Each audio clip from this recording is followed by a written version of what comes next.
So welcome to the Iceland blooper video. We had a couple of just random things that we wanted to discuss and talk about and do story time because we had some like weird occurrences that didn't quite fit in with the other videos. So we wanted to talk about a couple bullet points that we have here and just tell you some of these weird things that happened. I'd like to start by saying there are horses all over Iceland, but I want to remind everyone, do not pet the horses. They're basically wild animals that live inside of people's fences. And there's a lot of them. And they bite?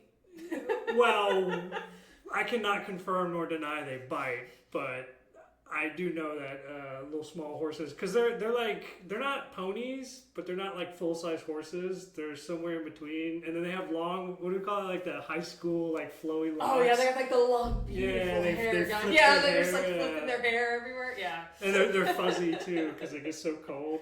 Yeah, we'll post a picture of them. They were pretty cute. To the middle of the island, and we were just driving, and it was just horses.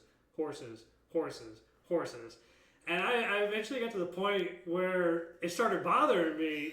And Julia, she's riding in the passenger seat doing, I don't remember what. Honey, there ain't no way they breeding all these horses for people to ride and do like tourist tours on. And I was like, what are people doing with all these horses in Iceland? It turns out that people used to eat them because nothing really grows or lives really well or grazes well in Iceland other than sheep and horses. Because cattle will actually pull up grass and destroy like kind of the grass roots, but things like sheep and horses cut the grass, so you can keep them around. So they're really good livestock to have in a place where it's really snowy and cold and gross out all year round. And I was like, oh, I guess that makes sense. And then we looked it up and like, yeah, modern day Icelandic people will eat horse, you know, like, and apparently horse steaks are pretty good, and they ship a lot of them off to Japan. Yeah. They weren't making it illegal to eat horses, they were making it illegal to use them in the pagan rituals when they were trying to make Christianity the dominant religion. But the reason why was in a lot of pagan rituals, they would sacrifice and then have a feast on horse meat. And that horse was kind of like the way for the deceased person to ride into the afterlife. That was kind of like the gist of what I read. So I was like, oh, okay, so that makes sense. So they didn't want them to eat it because they were just like, are you sacrificing it to your pagan gods, you know, kind of thing. You should only be practicing Christianity because that's what we've, taken up. One beautiful thing about visiting a country that their primary language isn't English is that you get to learn everything, how do you say, organically. When we were planning this trip, you know, I didn't Google translate every single word, and I was like, oh, my button, you know, it sounds harmless. And the direct translation, because Icelandic people are so creative when they're naming things, the direct translation is Lake of Flies. Yep. And I tell you what, in May, late May, early June, I can't speak for any other time, but it was literally the Lake of Flies. I mean, I don't even think there was water. I think it was all just flies. They were everywhere. They stuck to everything. They buzzed in your ears. And I was like, we are not camping here. We are going up the hill. I don't want to be anywhere near this lake. It's bad in May. It was just a good call because we wanted to like continue on, and then our campsite was far enough away from it. We didn't have to deal with the bugs. But there was a campsite like right next door to. Oh, nasty! I didn't even want to think about it. And there was another couple in there, and they were talking about like, oh, we have to go to the campsite, and I was like, what campsite? And they're like, oh, we're going to this one right here. I was like, oh, we almost stayed there, but thank the Lord, Julia had like the sixth sense or whatever. I don't know. It was bad enough that she skipped out on both a hike and looking at rocks. That's how many flies there were. It was that bad. I don't know how else to explain it to anyone, but. So you'll see in this next clip, next to the Lake of Flies, we still went for a short walk up further away, not actually the main lake, but like another little inland lake, and we are just like coated in flies. You'll hear us just like yelling, you'll see the ground like moving. It is these are the rolling hills of, how do you say it, Vatnsdur? I have no idea. Don't ask me. But these little rolling hills, and they have like a whole historical saga dating back to 1133. Oh my God. Look how many flies! Holy jeez! Look at them all! I know.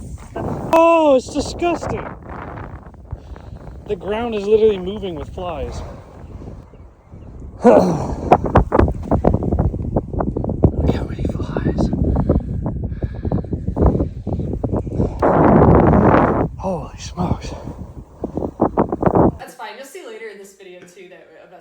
trying to pronounce things, and I think I've apologized already with us like just making No. our best guess. It's just there's a lot of sounds that just like don't come naturally to native English speakers. So, and this man barely speaks English as it is, so Oh yeah, I speak some made up language. Words come out of my mouth and people look at me. And it's like they understand what I'm saying, but they don't actually understand what I'm saying. Oh, it is Staka Ondus.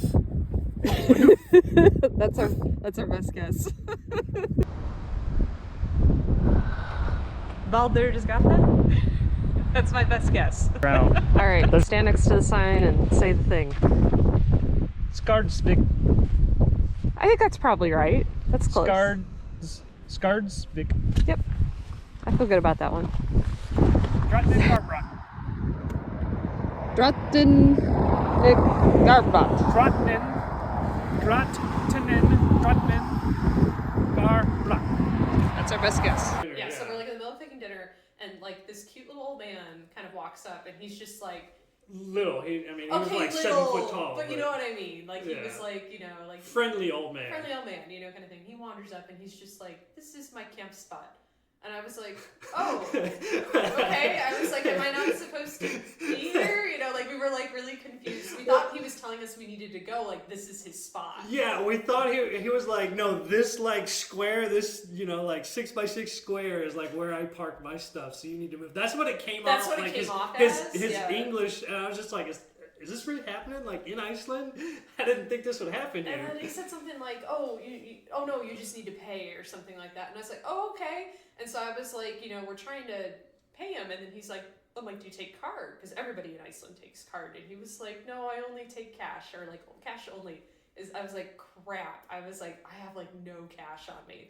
And so I was like, he's like, do you have euros? And I'm like, I'm from the US, man. I don't have any euros. I don't have any Icelandic krona. I got nothing, So what ended up happening is I was like, I have US dollars, kind of thing. And then he was really sweet. He actually did the conversion for what it was a night there. I think it was like $15 or something.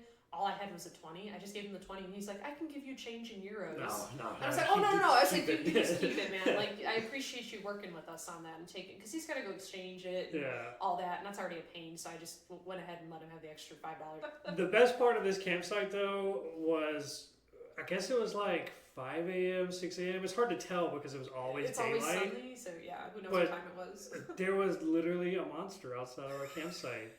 I mean, this thing made a noise, and Julia was like, honey, what is out there? So I had earplugs and an eye mask on. This was a loud enough noise that I like pulled my earplugs out and like lifted up my mask, and I looked at John, who was in the bottom part of the camper, and I was like, honey, what is that sound? And it was literally like, it was like, it was deep throated. I was like, I know there isn't bears, but like, is there like a bear out there? Like, what is this thing? I thought he was gonna get hit by the Rougarou or something. Yeah, I don't know what, like something was out there. The Icelandic Wadingo or something. I thought there was a mythical creature about to like steal our soul or something. The best part of this was she was like, what is it? She's like trying to get, dressed, and I'm looking out the window, and I just see the cutest little Tweety bird. He was like this big, and he just puffed up his chest and just went, and he just starts laughing, and he's losing it. And I was like, John, what is it? How dumb is this? And he's like, it's a little Tweety bird. He's only this big. And he looks at me, and he just cannot stop laughing. This bird was making this demonic sound. Oh, I'm sure that's a glamour shot right there, isn't it? If you want, you can use me, but you can do it by yourself. You are a strong, independent woman. You don't need no man.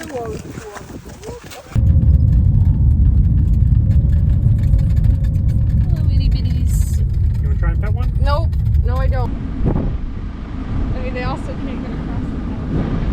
Just don't cross the cattle guard all the way. Just start walking. Okay, they don't want anything to do with you. Like,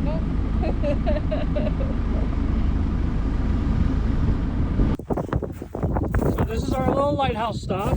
We thought it'd be a nice little romantic place to grab lunch. And as you can see, it's not. and I think apparently there's ocean over there because I can see some waves and rocks, but there's a lighthouse somewhere up here. Alright, so off that point right there is where we ate lunch. As you can see, there's a lighthouse over there somewhere. And we could have had lunch right over here next to this thing, but you know, it happens. Yeah, so one thing you're not getting through this video is the smell. Yeah, the birds stink. It is absolutely atrocious. I wish I had smell-o-vision so I could record the smell for everyone to enjoy. Oh wow, That's a lot of damn birds. a lot of birds. Holy moly.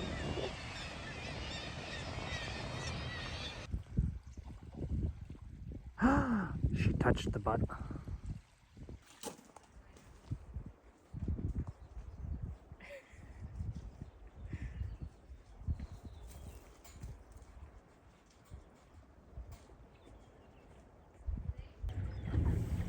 Those two in front of us are making. Yeah, they're doing the dirty.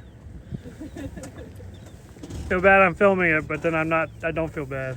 This was the Icelandic weather that we were promised.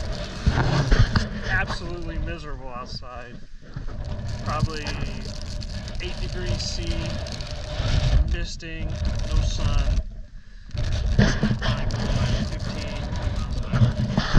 Beautiful. Go down, there's a lot, wander across the boulders.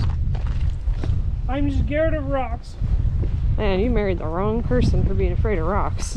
We enjoyed our honeymoon, and we just happened to have the GoPro for a couple things, and then just take some cool video and some cool pictures and put it together in a way that we could narrate it, educate a little bit through it, and I think that's kind of the vibe of what we're going with for this channel. Is we want to have all this cool stuff that we go do to share with everybody, but then you're gonna get my random geology fun facts and mini lessons of why birds roost in certain places and what the heck is a columnar joint I keep talking about.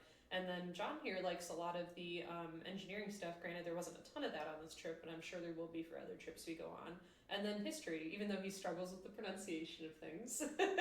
He's even the best. He thought the stories were really interesting and worth sharing. So especially like the whaling ship that we went to, like learning about that history, or like learning about like the Icelandic horses and like why people used to eat them, what's going on with that. So like that's the idea, is we want to like slowly educate people through these cool travel vlogs that we do, more or less.